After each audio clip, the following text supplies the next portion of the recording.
Emmanuel Macron ametoa mwito wa kusitishwa vita katika ukanda wa Gaza ambako Israeli imeendelea kushambulia katika maeneo mbalimbali. Mawaziri wa biashara wa nchi za Umoja wa Ulaya leo wanajadili namna ya kujibu hatua ya Marekani ya kuziwekea viwango vipya vya ushuru nchi hizo. Na waziri mkuu wa Israel Benjamin Netanyahu anaanza ziara yake nchini Marekani leo Jumatatu. Habari kamili. Gaza.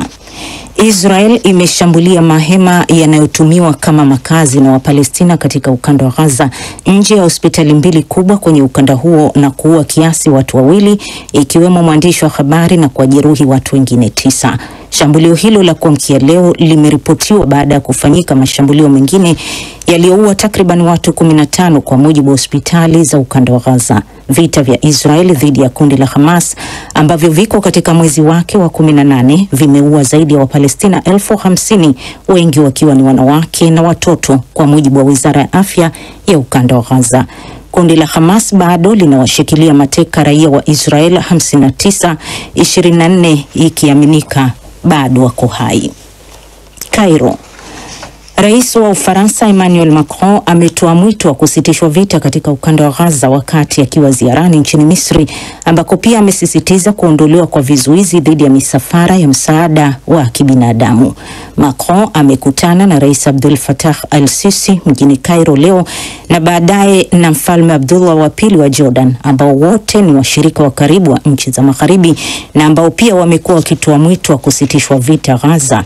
Israel ilianza tena kuwashambulia Hamas mwezi uliopita na kuzuia usafirishwaji wa chakula, mafuta na msaada wa kibinadamu kwa Wapalestina takriban milioni 2 wanaoishi katika ukanda wa Gaza kama hatua ya kujaribu kulishinikiza kundi la Hamas kukubali masharti mapya ya makubaliano ya kusitisha vita.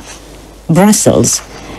Mawaziri wa biashara wa nchi za Umoja wa Ulaya wanakutana Luxembourg leo Jumatatu kuweka mikakati ya kumshawishi rais wa Marekani Donald Trump kuondoa viwango vipya vya ushuru alivyowekea umoja huo. Mawaziri hao wa biashara wanatarajiwa pia kujadili ushuru inaoweza kuupitisha kuijibu Marekani pamoja na kuchukua hatua nyingine za kulipiza kisasi ambazo zinaweza kutekelezwa ikiwa juhudi za mazungumzo ya kutafuta suluhu na Marekani hazitofanikiwa. Bidhaa kutoka mataifa ya Umoja wa Ulaya zinakabiliwa na ushuru mpya wa 20% kuanzia Jumatano. Mataifa mengi ya jumuiya hiyo yanahofia viwango hivyo vipya vya ushuru vitakuwa na athari kubwa kwa mataifa ya ulimwengu. Mnaendelea kuisikiliza taarifa hii ya habari inayowajia moja kwa moja kutoka idhaa ya Kiswahili ya DW Bonn. Washington. Waziri Mkuu wa Israel Benjamin Netanyahu anajiandaa kuanza ziara yake ikulu ya White House leo Jumatatu kwa mara ya pili tangu Rais Donald Trump alipoingia madarakani mwezi Januari. Netanyahu ambaye atakuwa kiongozi wa kwanza wa kigeni kukutana na Trump baada ya tangazo lake la viwango vipya vya ushuru duniani, amesema watajadili kuhusu juhudi za kuwarudisha nyumbani Israel mateka wanaoendelea kushikiliwa katika ukanda wa Gaza, lakini pia watazungumzia kuhusu Iran, waranti uliotolewa na mahakama ya kimataifa ya jinai ya ICC dhidi yake pamoja na suala la ushuru. Israel ambayo ni mshirika muhimu wa Marekani pia haikuepuka kuwekewa viwango vya ushuru vilivyotangazwa wiki iliyopita na Trump. Washington. Utawala wa Marekani wa Rais Donald Trump umetangaza kubatilisha visa za kusafiri nchini humo kwa raia wote kutoka Sudan Kusini, ikisema serikali ya Juba imekataa kuwapokea raia wake wanaorudishwa kutoka Marekani kwa muda mwafaka. Uamuzi huo unamaanisha raia wa Sudan Kusini walioko Marekani huenda wakarudishwa nyumbani ambako kwa mara nyingine kunashuhudiwa vita. Sudan Kusini ambayo kuundwa kwake kama taifa huru mwaka 2011 kuliungwa mkono na Marekani, hivi sasa iko ukingoni kutumbukia kwenye vita vya wenyewe kwa wenyewe. Hadi sasa serikali ya mjini Juba haijatoa tamko kuhusu hatua ya Marekani. Na hatimaye Dakar. Nchi za kanda Sahel zilizounda muungano wa kijeshi za Mali, Burkina Faso na Niger zimesema zimewaondoa mabalozi wao nchini Algeria kujibu hatua ya kudunguliwa kwa droni ya Mali. Nchi hizo zimeilaumu Algeria kupitia mitandao ya kijamii kwa kuchukua hatua hiyo dhidi ya Mali na kukiita kitendo hicho kama hatua ya kutowajibika ambayo imekiuka sheria ya kimataifa. Muungano huo wa AES umesema kitendo cha Algeria kinakwenda kinyume na mahusiano ya kihistoria na maslahi ya pamoja kati ya watu wa shirikisho hilo na watu wa Algeria. Akilalamikia hatua hiyo ya Algeria kupitia taarifa iliyotolewa kwenye mtandao wa kijamii wa Wizara ya Mambo ya Nje, Waziri Mkuu wa Mali Abdoulaye Maiga alikanusha madai ya serikali ya mjini Algiers kwamba droni ya Mali iliingia kwenye anga yake bila idhini kwa zaidi ya kilomita 2. Na huo ndio mwisho wa taarifa hii ya habari iliyokujia kutoka Bonn. DW Dunia Yetu leo mchana. Kutoka chumba cha habari kwake Saumu Mwasimba, tuangazie sasa tuliokuandalia katika uchambuzi wa ripoti.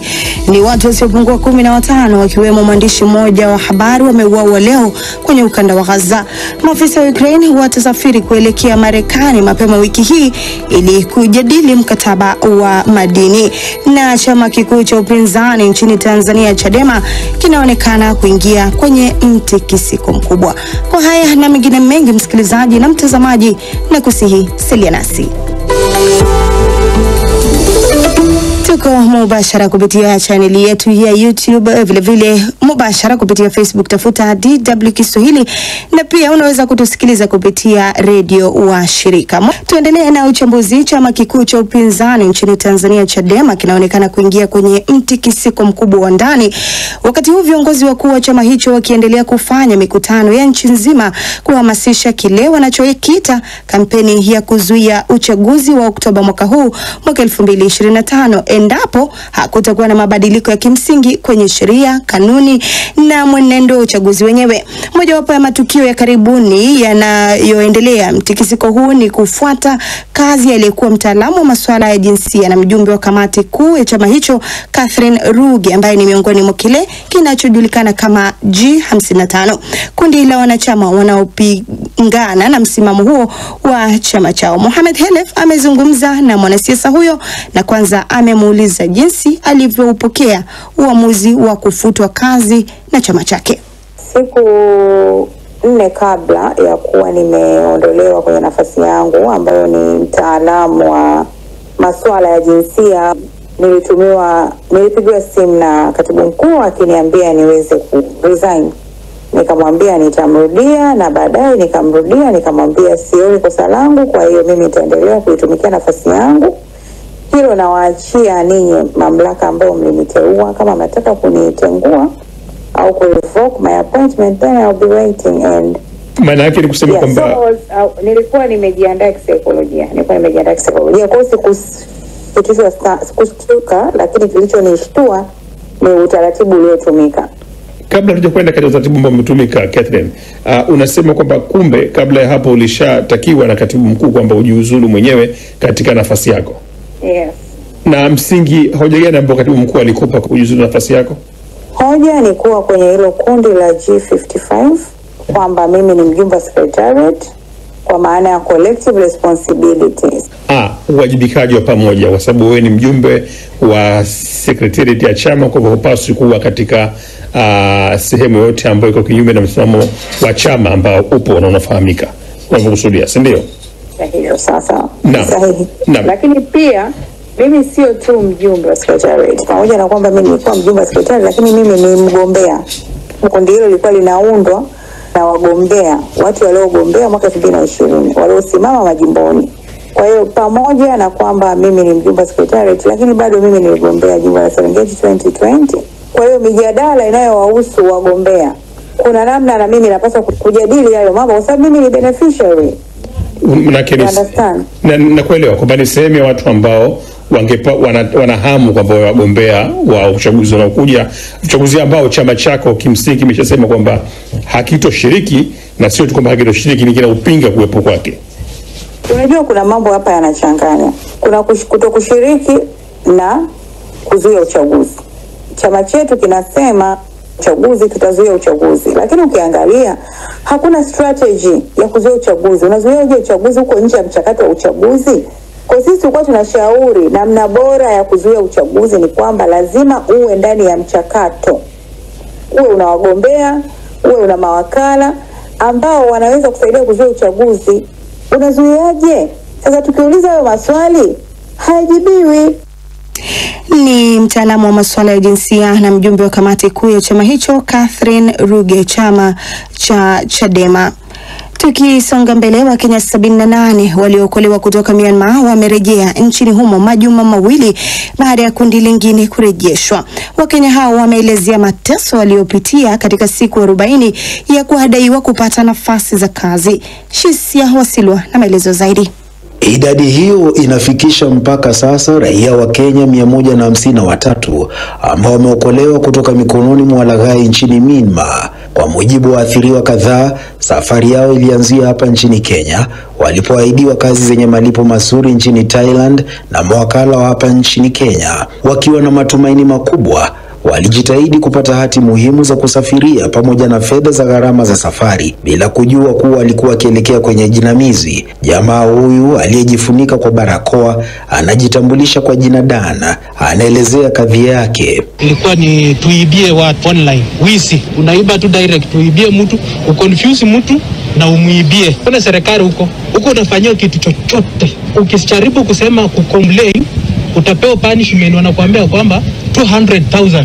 Wakati wa kuwapokea waliorejea katika uwanja wa ndege wa kimataifa wa Jomo Kenyatta, katibu mkuu wa masuala ya diaspora Roslyn Njogu aliwaonya Wakenya dhidi ya kushirikiana na mawakala au kampuni za utalii ambazo hazijasajiliwa kisheria. Serikali imesisitiza kuwa kwa sasa hakuna nafasi za kazi kwa Wakenya katika eneo la Golden Triangle huko kusini mashariki mwa Asia. Everybody says they're going to Thailand. Kila mtu husema anaenda Thailand ilhali wanakwenda Myanmar na wanakwenda kule kama watalii. Hivyo inakuwa vigumu kuwafuatilia kama wizara sababu wanasafiri na visa ya watalii. On a tourist visa.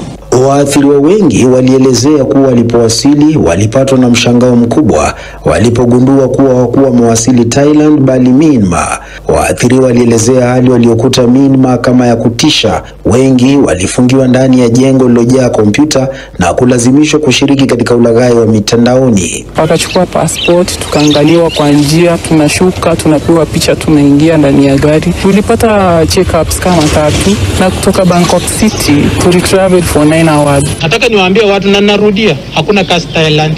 Na ninarudia tena. Kama unaweza kupata nafasi ya choo, ufanye kazi kwa choo, hata kama ni kuosha choo ya mtu na upewe 50 bob, enda hapo. Baadhi walishuhudia wenzao wakifariki kutokana na mateso hayo. Wale waliokosa kufikia malengo waliwekwa kwenye vyumba vya giza na kuteswa. Wakenya hao 153 walikuwa miongoni mwa watu zaidi ya 7,000 wa mataifa mbalimbali waliokolewa kutoka kwenye kambi hizo za udanganyifu baada ya operesheni ukoaji kimataifa ikishirikiana na serikali ya ufalme wa Thailand. Shisia Wasilwa, DW, Nairobi.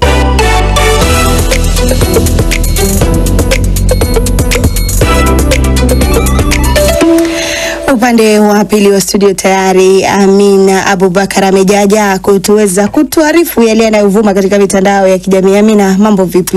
Salama sana, natumai hata wewe pia uko salama. Sasa nianze labda kukufahamisha yaliyopo kwenye mitandao ya kijamii ni mengi, lakini kuna ujumbe huu wa waziri wa mambo ya nchi za nje wa Marekani Marco Rubio amesema kwamba nchi yake imezifuta visa zote zilizopewa raia wa Sudan Kusini. Sababu anasema kwamba taifa hilo la Afrika Sudan Kusini limekataa kuwapokea raia wake wanaorudishwa nyumbani kutoka Marekani. Na Rubio alinukuliwa akisema kwamba kila nchi ni lazima ikubali kuwapokea raia wake. Na amesema kwamba kwamba kando na visa za raia wa Sudan Kusini kufutwa, pia hakutakuwa na raia yoyote wa taifa hilo atakayeruhusiwa kuingia Marekani. Kwa hiyo raia wa Sudan Kusini hawatopewa tena nafasi ya kuomba visa ya kuingia Marekani. Makosa waliofanya sababisha imekataa kuwachukua raia wake, kwa hiyo wote wamewekwa kwenye jumla Bora moja. Ndio. Kwa hiyo Wanasemaje wafuatiliaji wetu? Mwenyewe amesema kwamba nchi yake itabadilisha uamuzi wake iwapo Sudan Kusini itaridhia matakwa ya Marekani. Kwa hiyo wachukue raia wake alafu kila kitu kitakuwa sawa. Maoni ni mengi mitandaoni, maoni ni mseto, wapo wanaokubaliana naye na wapo wanao pingana naye. Jacob anasema kwamba sijaelewa kwa nini nchi inakataa kuwachukua raia wake kama hawatakiwi, kwa nini msiwapokee? Alafu Meja anasema huu utawala mpya wa Marekani haujamaliza hata miezi mitatu, mambo ni haya. Tunakokwenda sipati picha, na shauri na mataifa mengine yaungane kuwanyima visa raia wa Marekani. Alafu mwingine anaitwa Houthi 199 anasema huu ni ubaguzi wa hali ya juu, kwani Marekani ni pepo? Ndio swali lake. Swali gumu. Halafu kingine Saumu, kuna video inayovuma sana katika mitandao ya kijamii ya biharusi kwa jina Kalin Chapman. Anatokea kule jimbo la Tennessee kule Marekani. Alituma video yake mtandaoni Instagram huko akisema ameolewa bila kupambwa. Yani hakupaka makeup. Video hiyo imeangaliwa mara milioni 30 kwa wiki moja tu. Sasa yeye mwenyewe anasema yeye mwenyewe si mtu wa kujipamba.